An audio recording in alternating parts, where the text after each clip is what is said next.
ายดีพี่น้องสบายดีFCทุกคนเด้อพี่น้องเปิดคลิปออกมากะสะน้ำหาปูหาป่าเนาะหาอยู่หากินพี่น้องสำหรับบ้านเฮาแล้วกะสิประมาณนี้เนาะอันนี้กะน้ำบกน้ำคลอนพี่น้องส่วนกันมาหาสะปูสะป่าพอได้กินข้าวแรงพอได้อาหารเมื่อปั่นข้าวเนาะแต่บ่ฮู้ว่าสิได้หรือบ่แหละเพราะว่าปลาอยู่ในน้ำแนวบ่เห็นนะพี่น้องได้อยู่แต่ก็บ่น้อยก็หลายประมาณนี้แหละพี่น้องคิดว่าบ่น้อยก็หลายเฮาต้องได้พอได้แกงหน่อยหนึ่งก็เอาเนาะพี่น้องเนาะแต่ละปีเขาก็ได้มาหาคือแบบนี้แหละพอน้ำบกแล้วเขาก็มาหาคะแนนอันเขาสิบมาหลักก่อนเนาะตอนนี้ก็พากันมาสะกับแม่2 คนพี่น้องบ่ฮู้ว่าโดนปานได้แหละจังสิสะบกนี่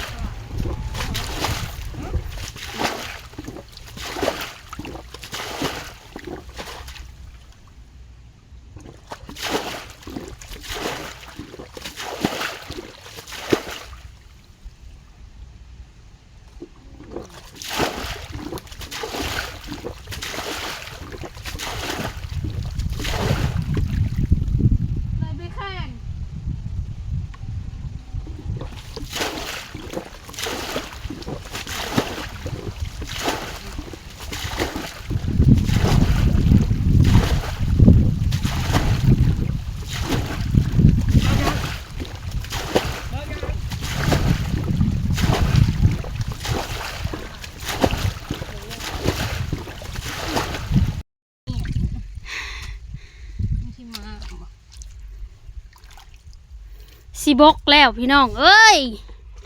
บ่เห็นมีปลาลอย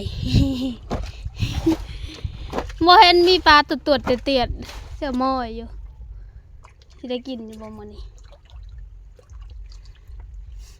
คำว่ามีก็สิมีแต่ปลาขอน้อยนะ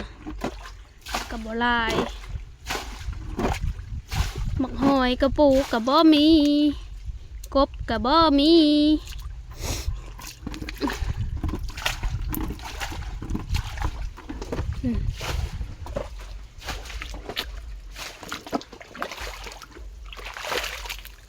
บ่เห็นลิ้นเด่นเด็ดเด้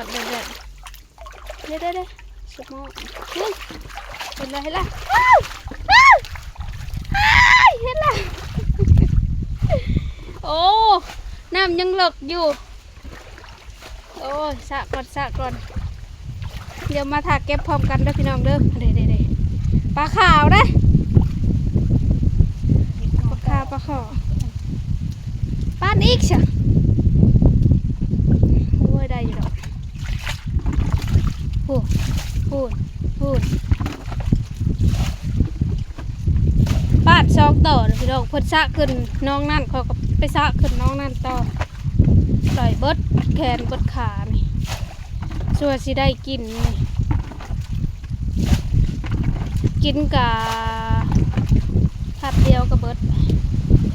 กินหลายจับด้วยแม่จับไปเลยจับคากล้องฮะแย่งอยู่ติจับคากล้องอ่ะมันสิลมบกแล้วพี่น้องเลยนี่แน่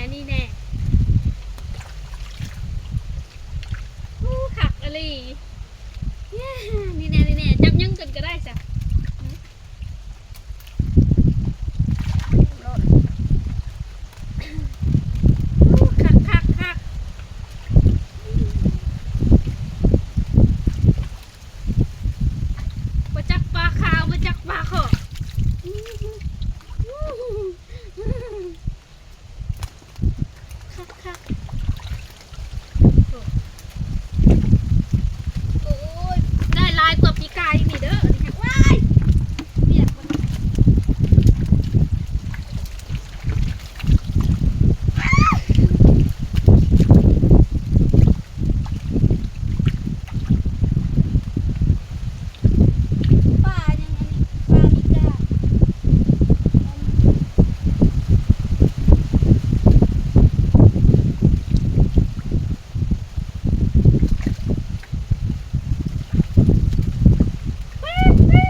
หลาย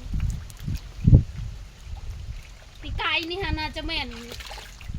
คนมาเอานะจังได้บ่หลาย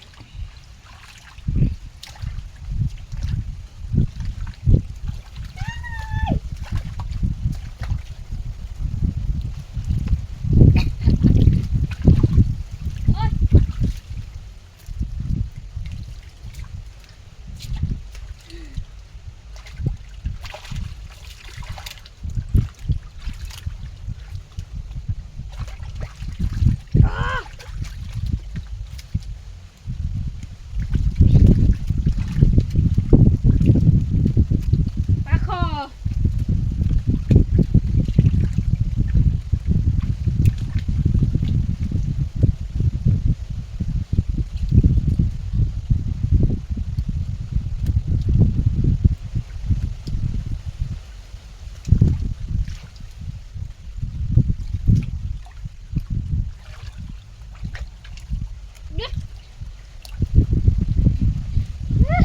แจ้งอยู่ว่าแม่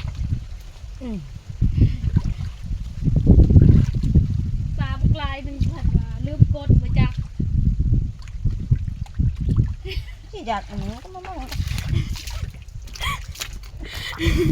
จ้ะ กด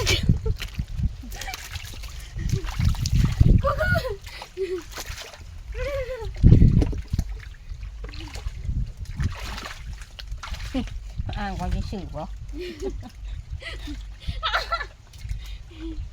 นี่ปลาคอ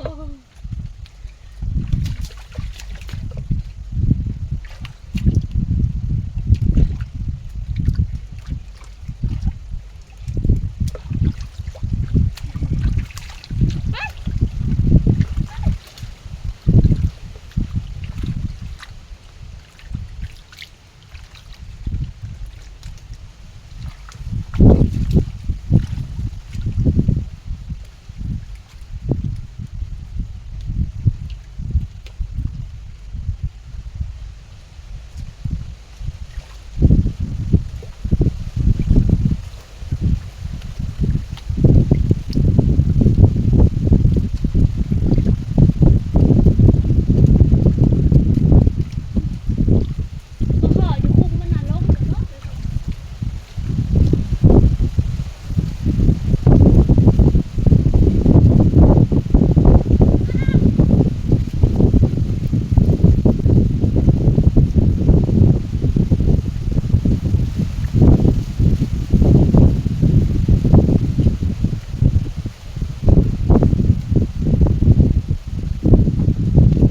รอดูต้องใหญ่ต้อง เอาเฉียมตีไปขุดเอา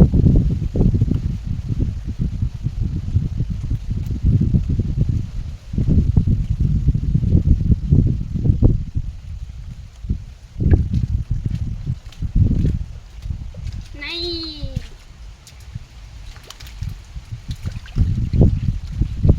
จะเบิดแล้วพี่น้องเอ้ยยังบ่หลาย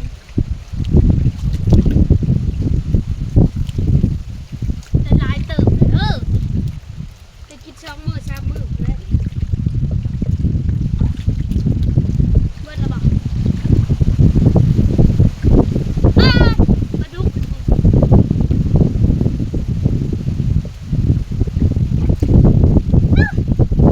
ปลาดุกหน่อย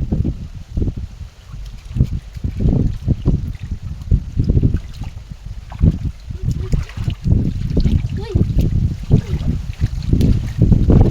เป็นไรแล้ว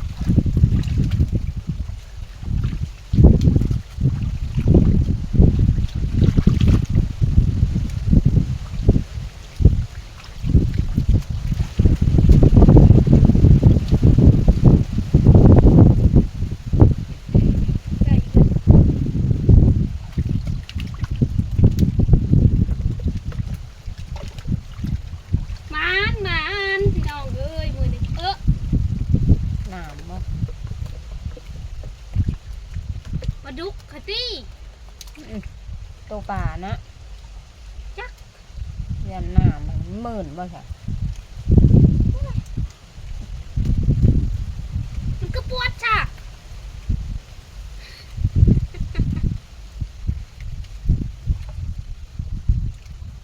ปลานี่ก็เห็นปลาเหรอ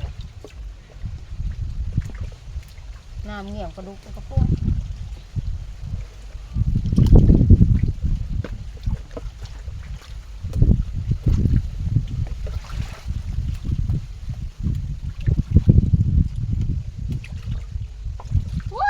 ขอพักก่อนพี่น้องเอ้ยปวดมือเลย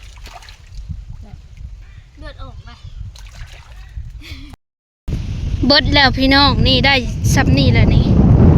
ได้ลายกว่าปีกายนี่เนาะปีกายนี่หาได้น้อยเดียวปีนี้ฮะแสดงว่าบ่มีไผมาเอาเพราะว่าปีกายนี่หาน้ำมันอยากขอดเลยก็เจ้ามาตึกหรือเขามาสอนนี่แหละเฮาก็ได้บ่ลายนี่ปลาดุกน้อยนี่ปักมือคนนี้เจ็บเด้ก็ได้ลายได้พี่น้องเอ้ยมือนี่ฮะมานขนาดเนาะคักคักซื่นชมในผลงานของเฮา2 คนปลาอันนี้ก็ปิ้งแซ่บนี่จากปลาพี่ชังนะชื่อก็ได้ประจักมีเหงี่ยงคือปลาดุกนี่ทางปลาขอปลาดุกบ่ค่อยมีพี่น้องเลยบัดช่วงฝนตกนะบ่ได้อึดลูกมันฮะบัดนี้จักไปทางใดบัดสิพากันขึ้นเมื่อแล้วพี่น้องเอ้ยบ่ายแล้วหิวข้าวเลยขึ้นเมื่อก่อนเด้อหาปลาครึ่งหนึ่งปลาครึ่งกระตาหาปลาพี่โดกเอ้ยปีนี้ถือว่าโอเคอยู่ยังอยู่น้องหนึ่